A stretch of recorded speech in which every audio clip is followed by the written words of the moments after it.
400 पार, यह बात कोई नया नहीं है, लेकिन संसद में प्रधानमंत्री यह बात क्यों बोल गया? यह नंबर का गेम प्रधानमंत्री को तो समझ में आता नहीं है, फिर बोल क्यों गया? दरअसल इसके पीछे कौन है? इसके पीछे एक व्यक्ति का दिमाग है, नाम अमित शाह। सियासत का चाणक्य नरेंद्र मोदी का वो बैकबोन, जिसने तैयार किया नरेंद्र मोदी जैसा एक ऐसा अस्त्र जो पर्दा पर सबसे आगे रहता है और दुनिया उसे प्रधानमंत्री नरेंद्र मोदी के नाम से जानती है। लेकिन नरेंद्र मोदी को प्रधानमंत्री बनाने वाला वो शख्स अमित शाह।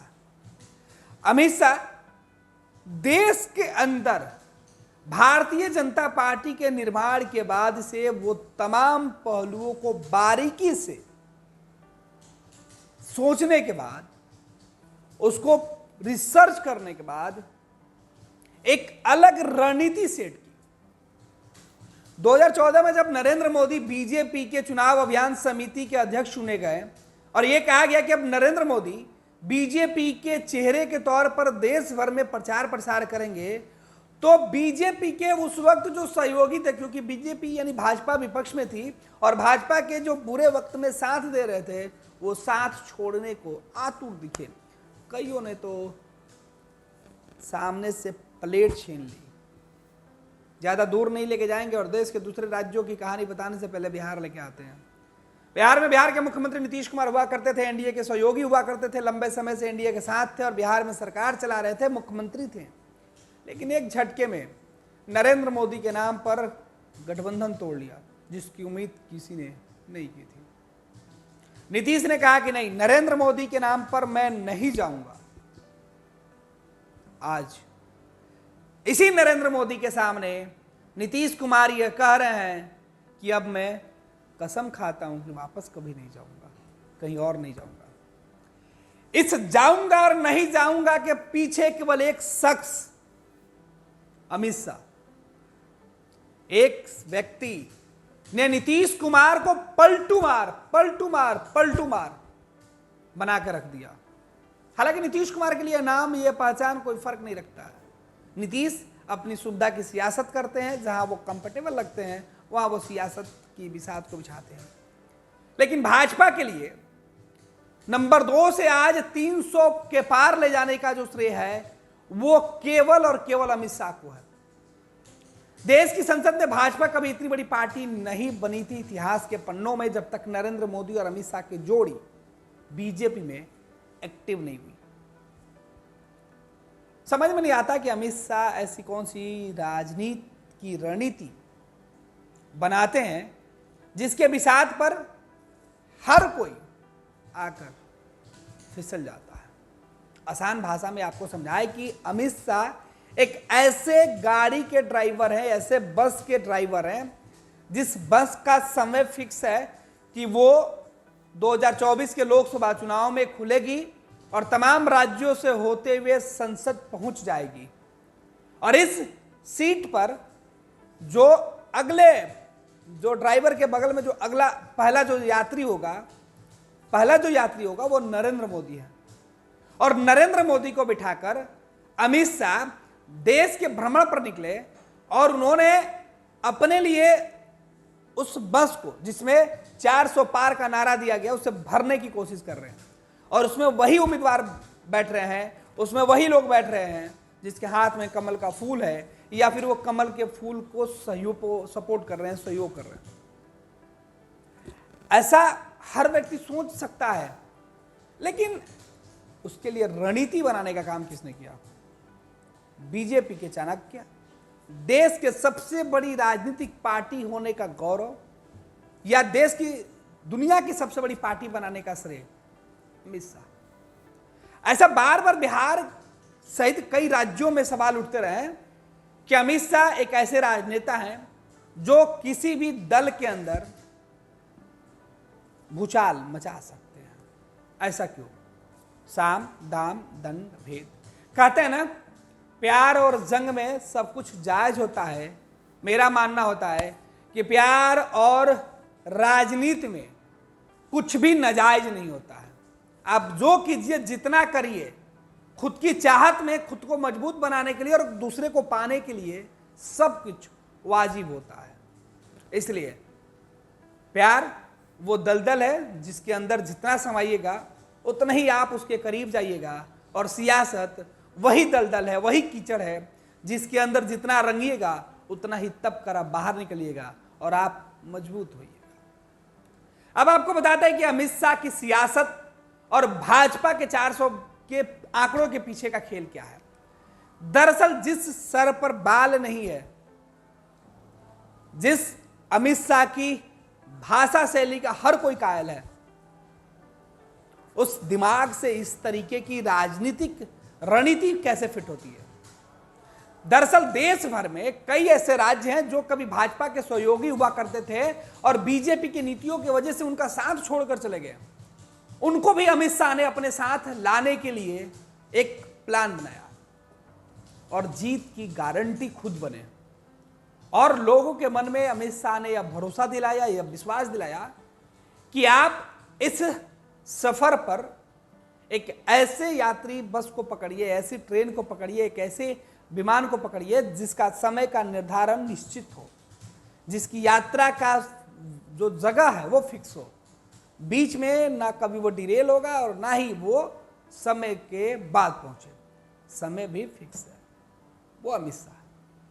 तो अमित शाह को लेकर हम ये बातें क्यों कर रहे हैं, कई तरह के सवाल होंगे। दरअसल देश के अंदर लोकसभा का चुनाव हो रहा है और चुनाव में तमाम राजनीतिक दलों के बीच नंबर का गेम है, नंबर का खेल है। संसद के अंदर अगर खेल बिगड़ता है तो नंबर से बिगड़ता है, और संसद में खेल बनता है, गेम बनती है, सरकारें बनती है तो केवल नंबर से बनती है। सरकार बनाने के लिए ना कोई वादा की जरूरत होता है और ना ही किसी भरोसे की जरूरत होता है। सरकार बनाने के लिए संसद के अंदर बस नंबर की जरूरत होती है। जिसकी संख्या भारी उसकी सरकार। देश के अंदर जातिगत गणना के नाम पर यह बातें कही जा रही थी कि जातिगत आरक्षण कराई जाए, जातीय गणना कराई जाए, जातियों के आरक्षण का लाभ दिया जाए। इन तमाम बातों को दरकिनार कर अमित शाह ने क्या किया। अमित शाह ने देश के अलग अलग राज्यों के अलग अलग राजनीतिक दल के नेताओं की, पार्टियों की ताकत को पहचाना।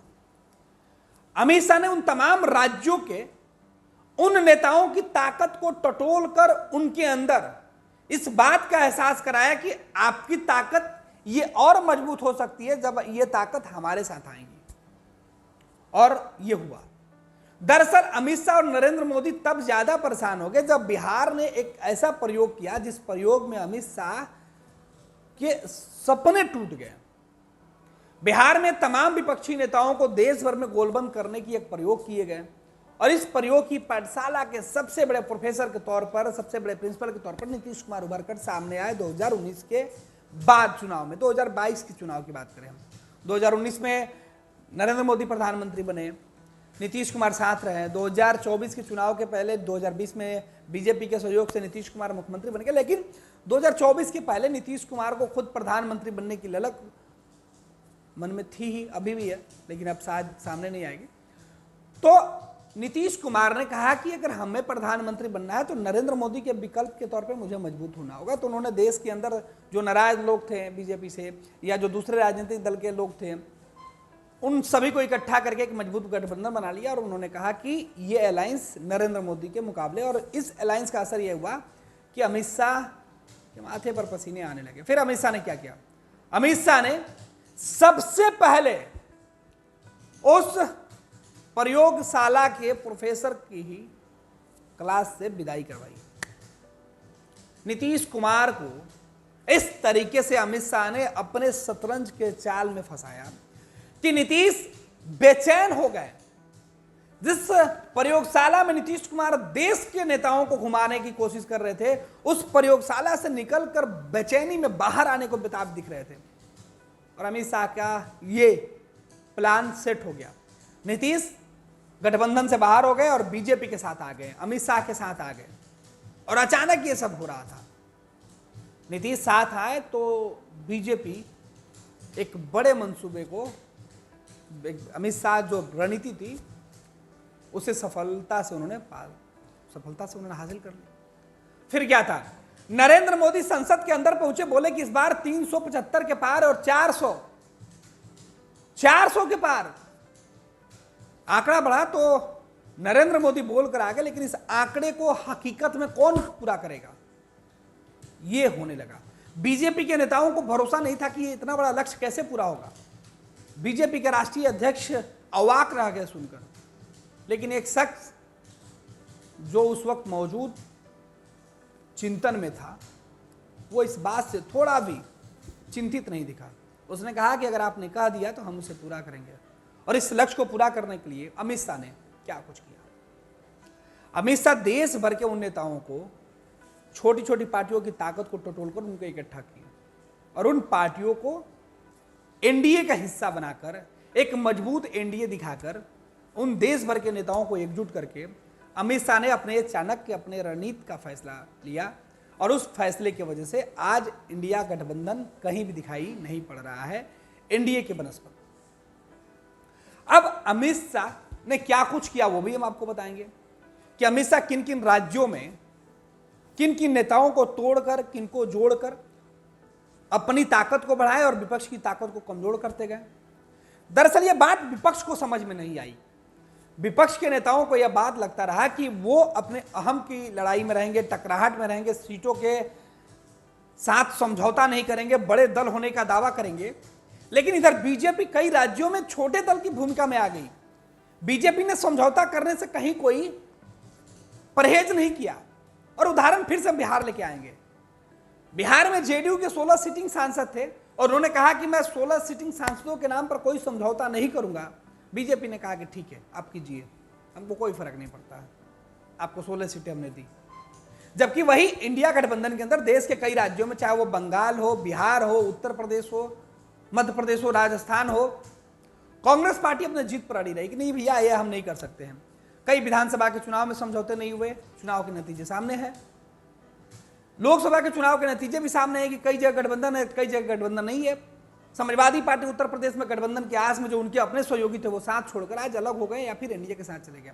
तो देश में जो लोग बीजेपी से अलग हैं, या तो वो इंडिया गठबंधन के करीब है या फिर इंडिया गठबंधन से भी बगावत करके अलग मोर्चा बनाए हुए हैं। कई नेताओं के फहरिस्त है। और अमित शाह के चाणक्य की इस रणनीति की चर्चा। अमित शाह बीजेपी का वो प्लानर जिसने सपना देखा है नरेंद्र मोदी के जुबान से, नरेंद्र मोदी के आंखों से। यानी मोदी अगर किसी लकीर को खींच देते हैं तो शाह उस लकीर को संसद की चारदीवारी तक पहुंचाने का काम करते हैं। वो अमित शाह जो देश का चाणक्य, भारत सरकार के गृह मंत्री, जिनके कंधों पर देश की सबसे बड़ी जिम्मेवारी है। भारत को विश्व गुरु या भारत को विश्व के अंदर एक अलग पहचान बनाने के लिए जिस चीज की जरूरत है वो काम अमित शाह कर रहे हैं, अपनी ताकत बढ़ाकर। और अमित शाह ने अपनी ताकत कैसे बढ़ाई, कुछ नामों की गिनती हम जरूर कराएंगे कि आखिर ये अमित शाह का मास्टर प्लान, मास्टर स्ट्रोक क्यों है और क्यों बीजेपी के इस रणनीति को विपक्ष के नेता नहीं समझ पाए। विपक्ष के नेता बीजेपी के इस स्ट्रेटजी को हल्के में लेकर अपने आप को कमजोर करते गए। 2024 के चुनाव के नतीजे जो भी निकलकर सामने आए, चुनाव के नतीजे जब सामने आएंगे तो वो मालूम पड़ेगा कि किसकी ताकत और किसकी सोच ज्यादा प्रभावशाली और पहले निकल कर सामने आई। लेकिन सियासत में 2 कदम आगे चलने के लिए कई कदम पीछे भी हटना पड़ता है और ये देखने को मिला है। लेकिन देश की तमाम राजनीतिक हालातों के बीच अमित शाह राज्यों के अंदर, देश के कुल राज्यों की जो औसत वोटर हैं, उन वोटरों के लीडरों को अमित शाह ने सबसे पहले पहचाना, उनको टटोला और उनको अपने साथ जोड़ने की कोशिश की। और किस जगह से कितने लोगों को जोड़ेंगे कि लाभ पहुंचेगा, यह अमित शाह ने किया। और इसके लिए अमित शाह के ऊपर जो भी आरोप लगते रहे, विपक्ष के नेताओं ने यहां तक कह दिया कि अमित शाह साम दाम दंड भेद हर तरीके से, हर सीढ़ी पर वो चढ़ते हैं, हर पैदान पर चढ़ते हैं। लेकिन किसी पार्टी को जिताने के लिए उसके रणनीतिकार को अगर कोई फैसले लेने पड़ते हैं तो वो काफी सोच समझकर फैसले लिए जाते हैं। अमित शाह ने अब तक जो फैसले लिए, अगर उन फैसलों की चर्चा करें तो दरअसल बिहार के मुख्यमंत्री नीतीश कुमार को सबसे पहले गठबंधन से अलग करके एनडीए खेमे में लाने के पीछे अमित शाह का यह मकसद था कि जिस नीतीश कुमार के चेहरे के साथ तमाम विपक्ष के नेता एकजुट हो रहे हैं, अगर उस पूरे मंच को ही बिगाड़ दे, पूरे टेबल को ही बिगाड़ दे और मुख्य कुर्सी को ही हटा दें, तो उसमें घबराहट और बेचैनी आएगी और वो लोग गलत निर्णय लेंगे और इसका फायदा बीजेपी को मिला। नीतीश के जाते ही कई लोगों ने साथ छोड़ दिया, बंगाल में ममता बनर्जी ने साथ छोड़ दिया और अन्य राज्यों में भी कमोबेश यही तस्वीरें निकल कर सामने आई और जो लोग साथ हैं वो भी पूरी तरीके से एकजुट नहीं है। फिलहाल अमित शाह ने क्या कुछ किया उसकी हम चर्चा कर लेते हैं। अमित शाह ने बिहार के बाद जिन राज्यों में सबसे बड़ा हथियार डाला वो उपेंद्र कुशवाहा और मुकेश सहनी और जीतन मांझी को लेकर वो कोशिश कर रहे थे, लेकिन मुकेश सहनी के साथ, क्योंकि मल्लाहों के नेता थे मुकेश सहनी, बीजेपी उनको लेना चाहती थी। उपेंद्र कुशवाहा के नेता थे, जीतन मांझी दलित और पिछड़े जो महादलित परिवार के थे उनके नेता थे। इनको इकट्ठा करने की कोशिश में, हालांकि मुकेश सहनी अमित शाह के इस चक्रव्यूह में नहीं फंसे और सीटों पर समझौता नहीं हुआ और मुकेश सहनी को आखिरकार छोड़ दिया गया। अमित शाह को यह लगा कि अब मुकेश सहनी से बात नहीं बनने वाली है और नीतीश कुमार अगर साथ हैं तो मुकेश सहनी बहुत डैमेज नहीं करेंगे, लेकिन उपेंद्र कुशवाहा और जीतन मांझी के साथ समझौता कर लिया गया और इन लोगों को लाकर, नीतीश को वापस लाकर बिहार में जिन 40 सीटों की दारोमदार थी उसे साधने के लिए एक बड़ा प्रयोग कर लिया गया और ये प्रयोग अब तक गठबंधन में जिस तरीके से सीट टिकट बंटवारा किया गया, उम्मीदवारों का चयन किया गया या फिर जिनको मैदान में उतारा गया, उसे देखकर लगता है कि बीजेपी अपने मिशन को सफल करने के लिए या अमित शाह अगर भाजपा की बात करें तो उसमें केवल अमित शाह की बात करेंगे, क्योंकि अमित शाह एक ऐसे राजनेता के तौर पर उभर के सामने आए हैं, ऐसे रणनीतिकार के तौर पर उभर के सामने आए जिसने देश के लोगों के बीच चुनाव जीतने के लिए अपने तर्कस के उन तमाम ब्रह्मास्त्रों का प्रयोग कर लिया। नीतीश कुमार, जीतन मांझी, उपेंद्र कुशवाहा उत्तर प्रदेश में चले बिहार के बाद, तो उत्तर प्रदेश में क्या कुछ तस्वीरें निकल के सामने आई। सबसे पहले अखिलेश यादव के साइकिल को उन्होंने पंचर किया। अखिलेश यादव के साथ देने वाले नेताओं का साथ छुड़वा दिया। कई नेता थे, जयंत चौधरी उनमें सबसे प्रमुख थे। जयंत चौधरी आज कहाँ है सबको पता है। जयंत को तोड़ने का मतलब है सीधे तौर पर समाजवादी पार्टी को बड़ा झटका। उसके बाद जब तमिलनाडु की तरफ चलते हैं तो बिहार और उत्तर प्रदेश के बाद केवल पूर्ववर्ती राज्यों की बात नहीं है, भारत के पश्चिमी और साउथ के जो राज्य हैं। जयंत चौधरी के बाद ओपी राजभर वो जो वहाँ की जाति है उनके नेताओं को इकट्ठा किया गया। और इसके बाद अगर हम कहें कि साउथ के राज्यों की बात करें तो तमिलनाडु से जो AISMK का जो बीजेपी के साथ उन्होंने गठबंधन कर लिया, जो एक्टर हैं शरद कुमार उनकी पार्टी, इसके साथ AMMK के जो महासचिव थे वो पार्टी में शामिल हो गए। अम्मा मक्कलम मुनेत्र कड़गम पार्टी भी बीजेपी से हाथ मिलाने को तैयार हो गई। AMMK भी बिना शर्त शाह के साथ खड़ी हो गई। आंध्र प्रदेश की बात करें तो यहां भी तेलुगु देशम सबसे पहले साथ आ गई। पवन कल्याण की पार्टी जनसेना भी साथ आ गई। इसके साथ तेलुगु देशम जो एक वक्त तक इंडिया गठबंधन के साथ जाती हुई दिखाई पड़ रही थी वो भी छोड़कर आ गई। RLD की चर्चा हम कर चुके हैं। तो TDP भी आज आंध्र प्रदेश में गठबंधन के हिस्से में और अमित शाह के साथ खड़ी है। और इस तरीके से अमित शाह ने राज्यों के पार्टियों के बीच और देश के अंदर जो हालात बनाए उसमें क्या कुछ किया। लोगों के मन में, देश के लोगों के मन में अमित शाह ने क्या किया, देशभक्ति डाली। अमित शाह ने लोगों के मन में राम मंदिर के प्रति, क्योंकि धर्म के मामले पर बीजेपी का तो एजेंडा रहा है, तो अमित शाह को जहां लगा कि वो कमजोर पड़ रहे हैं या जहां पर उनकी रणनीति काम नहीं कर रही है वहां अमित शाह ने धर्म, राम मंदिर, राम जी को लाया। जहां लगा कि राम जी से काम नहीं चलेगा वहां उन्होंने क्या कुछ किया, वहां पे उन्होंने सीधे तौर पे तो छोटी छोटी जातियां हैं उनको इकट्ठा किया और जातियों को समाहित कर दी। और बात यहां भी नहीं बना तो फिर देशभक्ति तो था ही उसको भी। तो ये तीनों को मिलाकर जो टेस्टर तैयार हुआ, जो ये कॉम्बिनेशन बना, इसके बदौलत अमित शाह ने देश के अंदर एक अलग, तो ये अमित शाह एक व्यक्ति ने एक पार्टी को उसकी पहचान जो धुंधली हो गई थी, हालांकि वो पहचान की मुहताज पार्टी नहीं थी, लेकिन अमित शाह के आने के बाद जो उस पर धुंधली हुई थी, तो धूल लगा था, उस धूल को मिटाकर उसको चमकीला बनाकर और उस झंडे को आज विश्व के स्तर पर लहराने का, फहराने का, परचम के साथ संसद में पहुंचाने का बड़ा प्लान सेट कर दिया। और यही वजह है कि नरेंद्र मोदी 400 पार का नारा दे दिए हैं। लेकिन ये 400 पार का नारा पूरा होगा या नहीं होगा, ये तो 4 जून को मालूम पड़ेगा। लेकिन अमित शाह हर असंभव को संभव और हर नामुमकिन को मुमकिन करने का हौसला रखते हैं। ये अमित शाह है। अमित शाह वो चाणक्य जिसने सियासत में 70 साल को भी देखा है और 2014 के बाद 2024 के इन 10 सालों को भी देखा है। पैनोरमा ग्रुप, जो सोचता है वो करता है। ये लो, मुंह मीठा करो। आज मैंने अपना जॉब छोड़ दिया। अब हम पूर्णिया वापस जाएंगे। जॉब छोड़ दिया है? मतलब ये घर कैसे चलेगा? हम करेंगे क्या? और माँ बाबूजी क्या बोलेंगे? इसलिए मैं एक और मिठाई का डब्बा लाया। अपने बिजनेस के लिए लोन अप्रूव हो गया। अरे लोन अप्रूव हो गया वो तो ठीक है, लेकिन पूर्णिया में हम रहेंगे कहाँ? अपना घर भी तो नहीं है वहाँ। इसलिए तो एक और मिठाई का डब्बा अलग से लाया हूँ। हमने पूर्णिया में घर ले लिया है, पूर्णिया के ई होम्स पैनोरमा में। पूर्णिया में पैनोरमा ग्रुप लेकर आए हैं ई होम्स पैनोरमा। बड़ा घर, आलीशान जिंदगी और अत्याधुनिक सुविधाओं के संग। अरे अरे, अब क्यों मुंह मीठा करवा रही हो? क्योंकि हम घर वापसी जो कर रहे हैं।